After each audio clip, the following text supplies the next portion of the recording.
Good morning, students.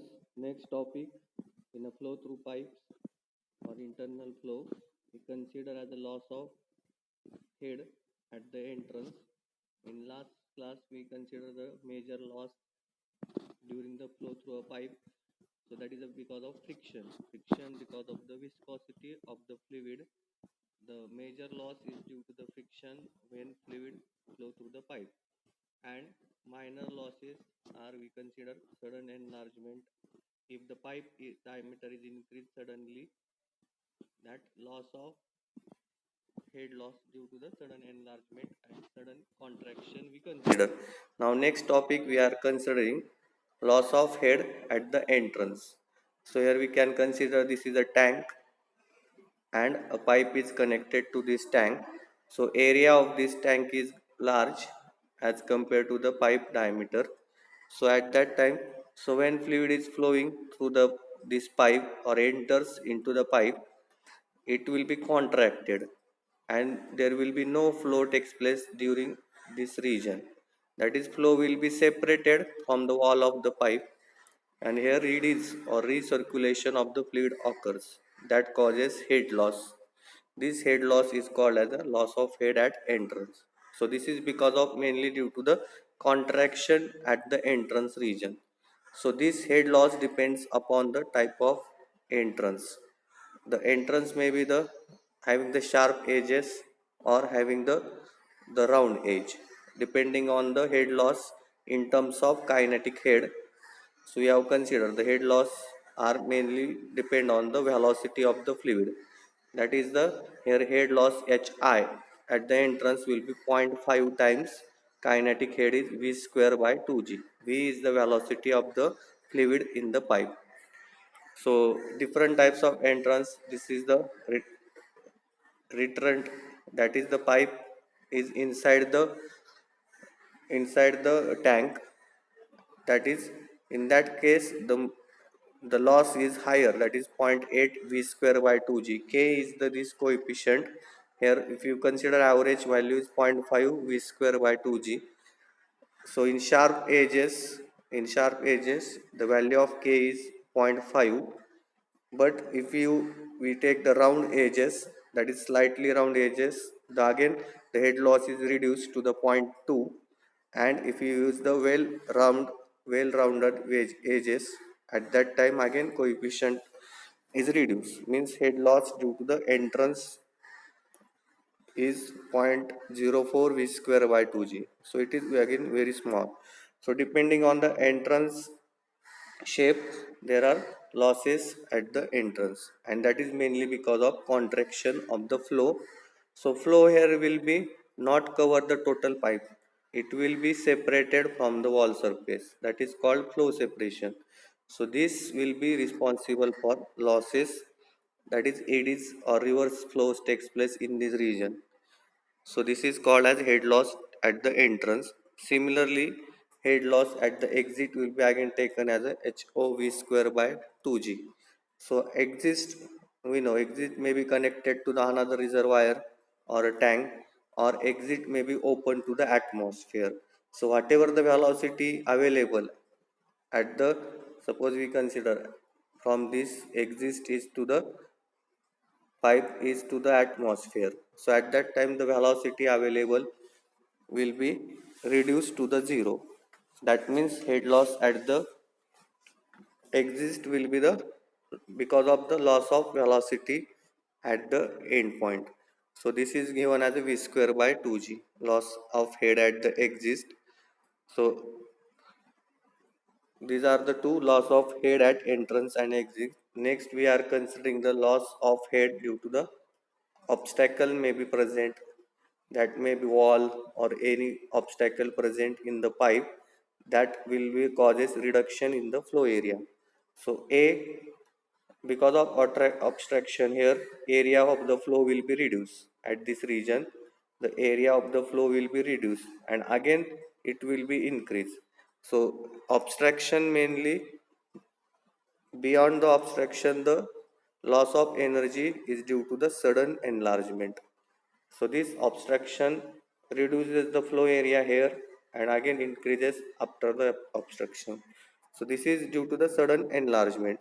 So here we consider small area of the maximum area of the obstruction, capital A area of the pipe, velocity of the fluid in the pipe V, and the area of flow at the section 1 is total area minus smaller a, that is due to the obstacle. So already we have find the loss of head due to the obstruction will be loss of head due to the sudden enlargement, and that is given by the velocity difference v minus vc minus v bracket square by 2g. So vc is at the velocity because of the contraction and v is the total velocity of the fluid. So vc minus v bracket square by 2g. Now using the continuity equation at the section 1, uh, loss of head due to the sudden enlargement from this vena contracta to section 2-2. So continuity equation using ACVC. So contraction here we can consider. So here gradually area goes decreasing due to the obstruction and flow area will be increased behind the that is a sudden enlargement is there. So using continuity equation at the two section, ACVC contraction is equal to total area into velocity. Now we can use the coefficient of contraction, that is area at the vena contracta, means where the minimum area is there.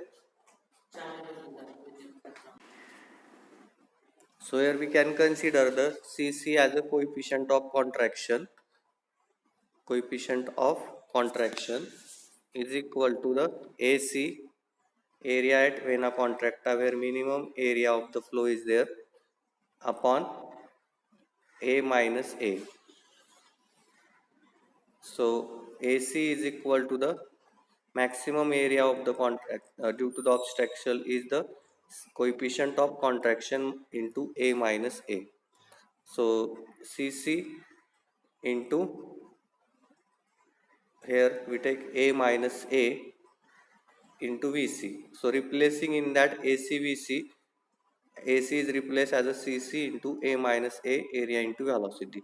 So we get velocity at the contraction is A into V upon CC A minus A. So head loss due to the obstruction is VC minus V square by 2G. Putting the value of VC as a, this area into velocity, CC coefficient of contraction A minus small a V minus V bracket square upon 2G. So taking V square 2G common, we get the head loss due to obstruction as total area upon coefficient of contraction A minus small a minus 1 bracket square. From this we can find the head loss due to the obstruction. Next, there may be the different pipe fittings or bend in the pipe to change the direction of the flow can be used during the flow. So this will be additional resistance to the flow. So again if you consider the, this is the 45-degree elbow having the smaller radius. So here that can be used to change the direction of the fluid. Fluid is coming along this and we change its direction to the another point. This is a 45-degree elbow and this is the 90-degree elbow. So these are the pipe fittings used during the flow. So this will be causes when the flow will be takes place as like the inner along these are the flow lines. So there is a change in direction of the fluid. So this mostly the this corner area will not cover by the flow and there is a flow reversible or it is may be formed. So it is represent energy loss. So similarly here we can see flow will be along this but suddenly direction is changed due to the this elbow or bend in the flow. At that time we can see here the flow will not cover along this region. There may be the again reversible, river flow will be reversal and eddies are formed. Eddies means they are highly turbulence that causes head loss due to the friction. So this different pipe fittings are we are using in the pipes walls are used, then different elbows are used, flanges are used. So that will be causes the head loss, that is called as the loss of head due to the bend elbows or pipe fittings. This is taken as a k times v square by 2g. So head loss due to the pipe fitting is taken in terms of k is a coefficient for the bend or pipe fitting that is determined experimentally. Hf is equal to k v square by 2g. So if you know the velocity of the flow, we can find the head loss due to the pipe fitting by multiplying with the k. So different values of k we can find experimentally. So for certain examples are given for 45-degree elbow, radius to diameter ratio 1, the k value is 0.35, and for 90-degree we can find it is 0.75. So higher head loss will be for 90-degree elbow as compared to the 45-degree. So for returning the flow, we can use the 180-degree bend. So it is again having more head loss as a 1.5. So these are the values of K that are determined experimentally for different types of flow. So these we consider as a loss of head due to the pipe fitting is K times V square by 2G. K's are determined experimentally or having the standard values are given. Now next we are considering the compounding of the pipe. Sometimes the instead of using single pipe, there are combination of the pipes are used. So at that time, the pipes may be from this tank to this tank. There are number of pipe having the different diameters are used. So that is called as a compounding of the pipes. So there may be the series compounding or pipes may be the parallel. So flow through the parallel pipes may be there. So two arrangements are there. One is flow through the pipes that are connected in the series. So here we can see the water level at this upper tank is higher. So water will be flow through this first pipe having the larger diameter d1, its length is l1 and friction factor is f1. Now it is connected by a shorter length diameter pipe l2, d2 is length and diameter and f2 is friction factor. Again there is a larger diameter pipe is used. So l3 is its length, d3 is diameter and f3 is a friction coefficient. So this is the head level difference between the 2 points. H is the head level difference between the two reservoir levels. So this as the flow will be takes place, there will be the, here we can consider entrance loss is there. As the flow takes place, if there is a diameter decrease, here loss of head due to the contraction and again loss of head due to the sudden expansion and exist loss may be there. So total head losses, that is pressure loss is there because of the entrance, then contraction, then sudden expansion and exist losses are there. Exist loss means velocity head, velocity becomes zero. So that is the whatever the velocity available is reduced to the zero, that is head loss due to the v become zero. Now in this case, if you consider the same water fluid is flowing through the pipe, so discharge will be same in each case. So we can write q is equal to a1 v1, a2 v2, a3 v3. So here but the diameters are different and different levels, the difference of liquid level is equal to the sum of head loss in all pipes. So because of the head difference at the two reservoirs, the flow of water will be takes place. As the flow takes place in a decreasing energy direction, so here we can consider the total head loss will be the major loss plus minor losses. So major losses are head loss due to the friction and minor losses as a contraction, sudden expansion and the exist loss. So we can write the major losses due to the friction already we find FLV square by 2GD. FLV square by 2GD. L is the length of pipe, F is the friction factor, V is the velocity through the pipe 1, and D1 is diameter of the pipe. So total head loss addition of friction head. So these are the major losses. Minor losses are entrance loss. So at this inlet to the pipe where we consider entrance loss. At this there is a contraction loss. At this point is the sudden enlargement, and at this is the exist. So minor losses we can consider 4. Entrance loss 0.5 V1 square by 2G. Contraction V2 square by 2G. Expansion, sudden expansion loss is V2 minus V3 bracket square by 2G, and exist loss is V3 square by 2G. So three velocities in the three pipes are there. So accordingly we find major and minor losses. If we neglect the minor losses, as H will be due to the friction. So taking 1 by 2G common in each term, we get FLV square by D1 as like, if we assume the friction factors are same, friction factors are depend on the pipe material, diameter of the pipes, and the flow conditions. If you assume the or pipe surfaces, if you assume friction factor is constant, then we can write H is equal to F by rho G.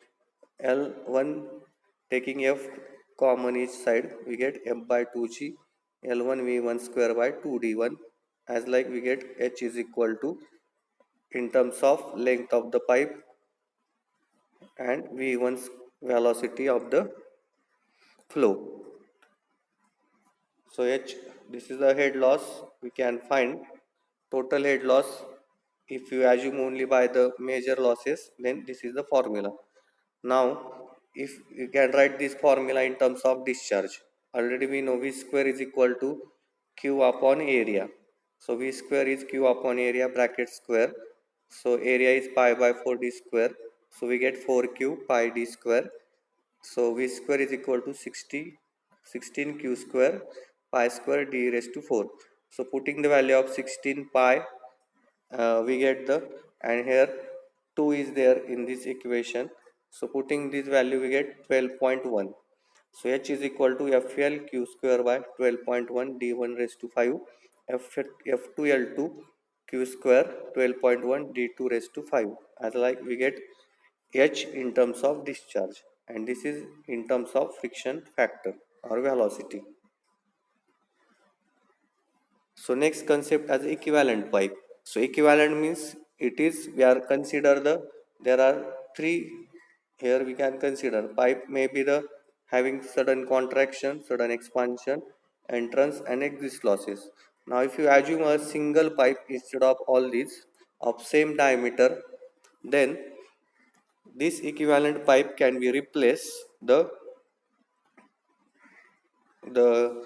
replace the compound pipe by the equivalent pipe.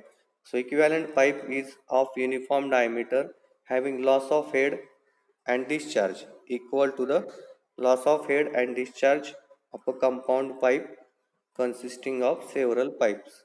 So we can obtain a single all losses in terms of equivalent pipe. So head loss in the equivalent pipe is due to the all losses, head loss in pipe 1, pipe 2 and pipe 3. So I already we have found head loss formula is FLQ square 12.5 D raised to 5. So your equivalent diameter is constant. So putting the losses FLQ square by 12.1 D1 raised to 5 for pipe 1, again pipe 2 and pipe 3. So here common is the, if we consider friction factor constant, F is equal F 12.1 and Q discharge is same. So Q will be constant. So FQ by 12.1 taking constant, L by total length D raised to 5. In here FQ 12.1 is common. So here lengths are different for the pipe and diameters are different. So cancelling these two terms, we get L equivalent pipe length upon D raised to 5, L1 D raised to 5. So that is L by D ratios of each pipe sections. So we get L here in L is equal to addition of all lengths. So we can find the equivalent pipe which will be give the same loss as that of the losses due to the pipe fittings and sudden enlargement. Next possibility as the pipes may be used in the parallels. So here is single outlet from the tank or any reservoir. In that case it is divided into the two flow paths. So total discharge into the divided into the two flow lines, and then they again combine together at the exit. So this type of arrangement where the two or more pipe or branches run parallel and again join together, then it is called as the flow through a parallel pipes. So here number of branches can be used. So this is normally used to increase the discharge in the main pipe. So different outlets from the tanks are connected to a single main pipe. So in that case total discharge at the main pipe will be the q1 q2 plus if there are number of parallel lines q3 q4 as like. In this case we are considering the loss of head in each parallel pipe is same. So HF1 head loss in a pipe 1 is equal to head loss at the pipe 2 as they are connected to the uh, here they are connected to the single inlet and the discharge is connected to the main pipe. Assuming as the head losses are in each parallel are same, then we get FLQ1 square by 12.1 d raised to 5 equal to F2L2 Q2 square by 12.1 d2 square. So these are the two arrangements. Compounding numerical may be on this as a to find the head loss in the series. We can use this formula, and head loss in the parallel pipe in each branch will be same. So head loss is given, we can find the discharge, or if discharge is given, we can find the head loss. Next concept we are considering as a siphons. So siphons are used that are majorly we can consider siphon as a long bent pipe, that is a bent pipe is used for the carrying the water from a reservoir generally at a higher level and to the reservoir at a lower level that are separated by a, if you consider the water is taking from a canal channel or if the water is taken from a smaller dam section at the lower point, we can use the siphon. So in that case siphon is provided along the hill or high level ground. So water flows through this siphon pipe to a lower level reservoirs. So we can see this flow from the channels or open channels.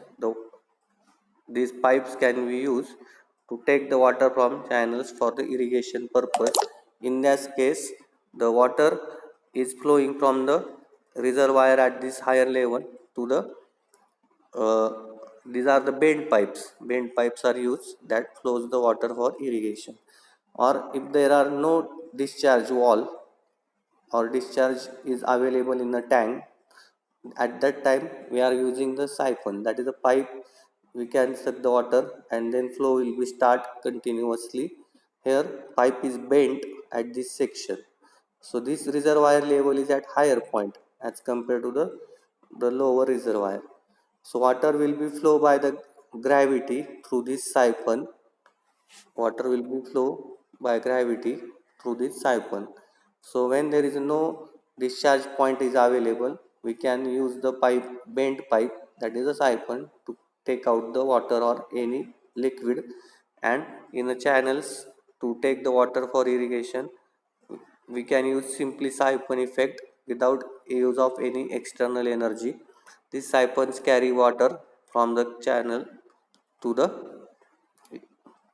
lower, it can be used for the irrigation purpose. So these are the siphons used. So here we have shown in diagram, this is a reservoir at higher level. So here A point shows the liquid level in the reservoir, and here this water is supplied through this siphon to the lower reservoir. So this is at point B, the reservoir level is point B. Now this is the hill on a ground surface we can consider over that this siphon. So it is bent at this point. So as the water will be rise in this section and then it will be flow by gravity to this lower reservoir. So there may be losses at entrance is the head loss at the entrance and head loss at the exit HO. TEL is the total energy line. Total energy line means we have already considered total energy is P by rho G pressure V square by 2G plus Z1. So this is the total energy. And if you consider the hydraulic HGL, HGL here represent hydraulic gradient line. So that is the addition of pressure head plus Z1. So this is the, we can measure the hydraulic pressure, piezometric, with the help of piezometer we can measure this is the hydraulic gradient line. It shows the variation of pressure energy plus elevation energy at a given point. And total energy line, if you add the here v square by 2g velocity, we get total energy line. So this energy line is normally sloping downward along the flow because the here because of higher level energy will be more at compared to the this at reservoir point. So stored energy here is converted into the velocity, and the along this line the slope of this total energy line will be because of friction effects, the total energy line will be sloping downward. So here we can consider siphon is used to provide water from a reservoir at a higher level to the reservoir at a lower level. It is a bent pipe is used. So there are 2 points. Highest point in this is the inlet leg of the siphon. This is the outlet leg, and at a highest point in this siphon is the point C. The point C is the highest point is called as summit here at the point C. So at this point pressure is atmospheric as it is open to the atmosphere. At point B pressure is also atmospheric pressure as it is open to the atmosphere. So as the point C is the closed pipe. So at this point the pressure at the point C, as the initially pressure point at the C will be C is at above the this liquid level, and here atmospheric pressure will be less at the point C. So at the point C is the minimum pressure as the water at this is the atmospheric pressure, and here also atmospheric pressure. So at point C is considered as a summit point, that is minimum pressure. So if you are in this case we can consider from this point water will be flow by the gravity. So as the water starts initially by some means flowing at this point, the pressure, whatever the flow of water takes place by the gravity, so here it will be creates negative pressure on this inlet leg because of this flow through the water. It will be create negative pressure on this from point C. So water will be comes along this, and by gravity it will be flow. So from this section water flows by gravity, and here because of that it will be create negative pressure on this side. So as like the there is a flow of water through the siphon, so we can apply the Bernoulli's equation. So at point C the pressure is reduced. So if you increase the height of the this inlet leg of the pipe, we can reduce the again pressure available at point C. But if you use the minimum pressure is used, or use pressure at C is reduced to the minimum value, that is we can reduce the atmospheric pressure is 1.035 bar, and in terms of water head is 10.3. So minimum pressure can be reduced up to this value. But if you reduce a very pressure at point C is minimum, there may be the, we know a property as a the water will be there is a cavitation will be start. The if the pressure is reduced below, some water will be vaporized or gases will be separated from this point. So there will be the cavitation form in the siphon and flow will be stopped. So for that reason, the pressure is reduced up to the minus 7.6 of water. 10.3 meter of water means 1 atmospheric pressure. So pressure is reduced up to the point minus 7.6, means here negative pressure is there at point C. So we can obtain the pressure at this point by applying the Bernoulli's equation. At point A is P by rho g Va square by 2g Za, and at point B is this value plus loss of head. So this is applying the actual Bernoulli's principle. So pressure at A is atmosphere, pressure at B is atmosphere. So this will be equals to the 0. All pressure we are measuring gauge. So at gauge pressure means at atmospheric it will be equals to the 0. Again at point A we can consider at point A velocities are not present. So Va is 0, and at point B again in the tank velocity becomes 0. So Va equals to Vb equal to 0. Therefore in this equation we get Za minus Zb is equal to losses. So losses are due to the entry at the entry and head loss due to the friction, and also loss of head due to the exit. So we can consider in siphon here entrance loss, again flow to the siphon friction loss, and here exit loss will be there. So we can consider entrance loss 0.5 V square by 2g, friction loss FL V square by 2gd, and due to the exist V square by 2g. So taking V square by 2g common, we get head loss, total head loss is 1.5 plus FL by d V square by 2g. So if you know the head loss, we can find the velocity, and if you know the velocity, we can find the head loss in the siphon. Again, if you apply the between the A and C, if you apply the Bernoulli's equation for only inlet leg A to C, so at C point there is a negative pressure, and at point A will be at the bottom. So we can write between A and C, between A and C, we can write PA by rho g at point A, and at point C Bernoulli's equation PC by rho g VC square by 2g plus ZC plus losses. So between these losses are losses of head at the entry at point A and loss of due to the friction. So at the entry loss is 0.5 V square by 2g, and loss of head is FLV square by 2gd. Again Va is 0, Vc is equal to velocity of the flow. So at the C section taken as a velocity will be certain velocity of the flow is V. So Vc is equal to V, and at the section A again atmospheric pressure is there, therefore P by rho g is 0. So putting the values we get Za is equal to Pc by rho g V square by 2g plus Zc plus these losses. But Za is at a lower point, and Zc inlet leg we can consider here point C is there, uh, and the C point is above the A. So Za minus Zc we get minus Hc. So we can finally find Pc by rho g, pressure head at point C. Taking all these terms to the left side, we get minus Hc,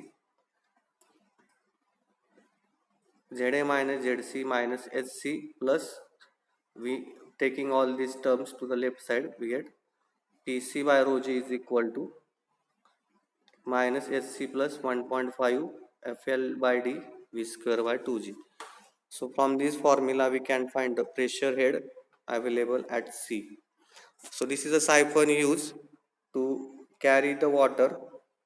These siphons can be used to drain the water from a channel without any outlet, or to take the water from a tank which does not having any outlet. So important is in this siphon to apply the Bernoulli's equation at the 2 points. So between the A and B, that is the reservoir at this point, and at this point applying the losses here inlet loss, friction loss, and exit loss. Applying these losses we can find the using this formula H is equal to head loss or velocity we can find, and applying the between A and C we can find the minimum pressure at point C. So these are the siphons we consider. Next is the power transmitted through the pipes. Will next power transmitted through the pipe. So we see here this is a tank or a reservoir. Through that water is flowing through this pipe. Head available is the H. Head available is the H. As the head goes on decreasing, the head will be decreased. If you assume the constant head, at that time the head available at the outlet of the pipe will be the head at inlet H minus head loss due to the friction. Head loss due to the friction is FLV square by 2G, and weight of the water flowing through the pipe will be the weight is equal to mg. So m is rho v, density into volume. So rho g, and velocity is area into velocity. So we get weight rho g pi by 4d square into, here v is the uh, here we have considered mg. So mass is rho av. Mass is rho area into velocity. So area is pi by 4 d square and velocity is v. So we get rho gv pi by 4 d square. So putting here we can get rho g pi by 4 d square v, and uh, head loss is the delta p. So formula for power is the weight of the water into head at outlet. So we get in terms of watt, the pressure drop is, that is the head loss, is this rho g pi by 4 d square v. Sorry, the head loss is this H minus FLV square by 2GD pressure drop, and this is the weight of the fluid flowing. So from this formula we can find the power transmitted at the outlet of the pipe. So this is important when we have to find the water is stored in the dam and the pipes carry the water to the turbine. So turbine is rotated because of the power transmitted by this outlet of the pipe. So in that case, store dam, we have to find the what may be the power available or what is the power transmitted at the outlet of pipe. So efficiency of the power transmitted will be the power available at the outlet of pipe upon power available at the inlet of pipe. So available at the outlet pipe is reduced because of the friction head. So WH minus HF upon the power available at inlet is weight of the fluid into H. So efficiency weight cancel H minus HF upon H. So we can obtain condition for maximum transmission of power by differentiating with respect to velocity. We get rho g pi by 4d square is common, v into h here we have obtained. So v multiply by h minus v FLV square by 2gd. So these are the constant taking outside. Now differentiation of VH is H, and here 3FLV square by 2GD. So taking to this right will be 0. So we get H is equal to 3FLV square by 2GD. That is 3HF. So HF is equal to H by 3. So here this is a condition for maximum efficiency as we are differentiate with respect to velocity and equate to the 0. So power transmitted is maximum when this loss of head due to the friction is 1/3 of head available at the inlet. So this is the formula for power transmitted by the outlet of pipe, and condition for maximum efficiency is HF head loss is 1/3 of total head available. So these topics we have considered condition for maximum efficiency. So next we solve in the numericals on this in the next class. Thank you.